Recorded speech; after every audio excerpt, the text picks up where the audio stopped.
Hi, I'm Trevor, the CEO of the same foundation. The donation we received from Interbet helped us in procuring vital, life-saving medical equipment and PPE for Tygerberg and Groote hospitals in the Western Cape. This was while the Western Cape was the epicenter of the pandemic. If you would like to get in touch or assist us in these projects, you can get hold of us on our website, which is www.samefoundation.org.za, Facebook and Instagram or LinkedIn. We're on to race number 4. It is a maiden handicap over 1,200 meters, and this will be jackpot 1 at 14.10. At the time of recording, just horses in single figures. Number 3 at 17 to 10, 4 at 6 to 1, then we have 6 at 5 to 1, 9 to 2, number 9, and it is 10 to 1 and better the balance. This visitor called Empress Game for Fani Broncos. She'll be having her first run for the stable. She's been very, very costly to follow when she used to be Jan Janse van Vieren, 18 to 10, 5.5 to 10, 4 to 10. She's found horses to beat her. But maybe Fani has found the right race for her. We don't know about the poly track as with most of his runners when he raids, unless they've been here. But this filly is nicely drawn and she goes the extra furlong. With all due respect, there's really not much that she needs to take on in this field, Rael, barring a few that have some form to recommend. And on her strength of her Gauteng forms, although she's been beaten, she could make a winning debut for the yard. Yeah, she could certainly do just that, Dees, but how reliable is she? How much of faith can you have in a beaten favourite? Her first 3 starts, are you willing to take 16 to 10 about a horse that you're not sure we'll see out 1,200 metres? There's lots of question marks to her name. She's got a good draw. She's got Calvin Abib aboard. She's got the right man for the job, but 16 to 10, too short for me.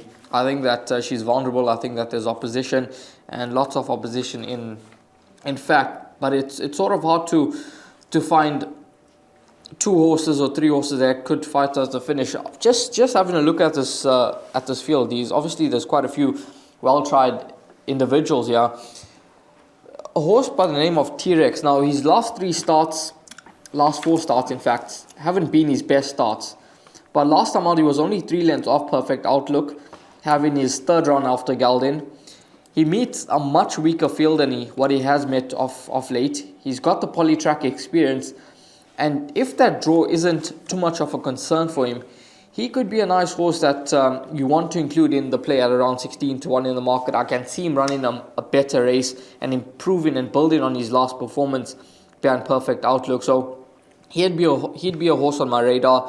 Number 6, Potent Captain. Quite interesting that after running over 1,600 meters last time out, they're dropping him to 12, and the blinkers go onto this individual. And it's quite a speedy pedigree that this individual does have, and I'm interested to see how he does go over the trip. He could certainly be quite a lurker, and that form line has worked out, which is a positive. So 6 and 11, I think I'd play around those 2 horses. And then a horse like Cotton Ron, well exposed, but he's got just 55 on the back end.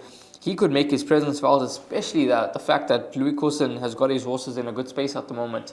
Yeah, we're going to have to try and narrow it down because we got the field in the first leg of that pick 6. Now, Empress Game touched on, 4 Cotton Ron given a mention, 6 Potent Captain given a mention, and T-Rex given a mention. Now, you can't see Alison Wright not having a say here. She's got numbers 9 and 12. Her stable's in good form. And while 9 seems to have the better form, it's very interesting that Muzieni, who certainly got the job for Alison Wright, if available to ride for them, is on number 12, Activator. And I say this because that last start was it was his first for the stable, and I'm going to take the stance and say he needed that run. And the fact that Muzi is on this horse, I think, could represent the value. But Victor Rail is no doubt the foremost from that yard.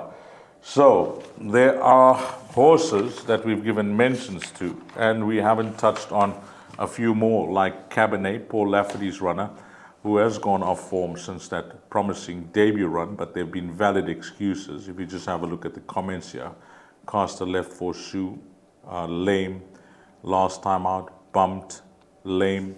So if he can bounce back to that debut run, it wouldn't be a surprise winner. So, all said and done, we've got the field in the first leg of the Pick 6 Riot.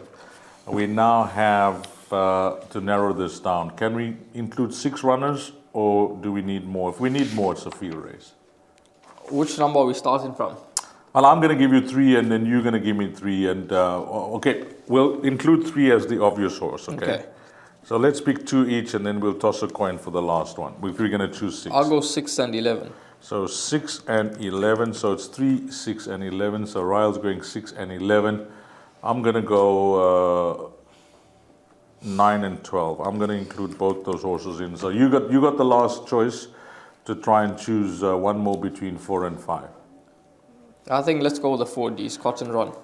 4. So 3, 4, 6, 9, 11, and 12. 3, 4, 6, 9, 11, and 12. We are going with 6 runners here, hoping to survive. And I think we should. If the 17 to 10 gets beat, it is a nice result in Jackpot 1. My name is Beston. I live in Cape Town. Also, I do delivery. Interbet helped me to realize my dreams. Now I have my own delivery vehicle, and I'm able to do the removal in and around Cape Town.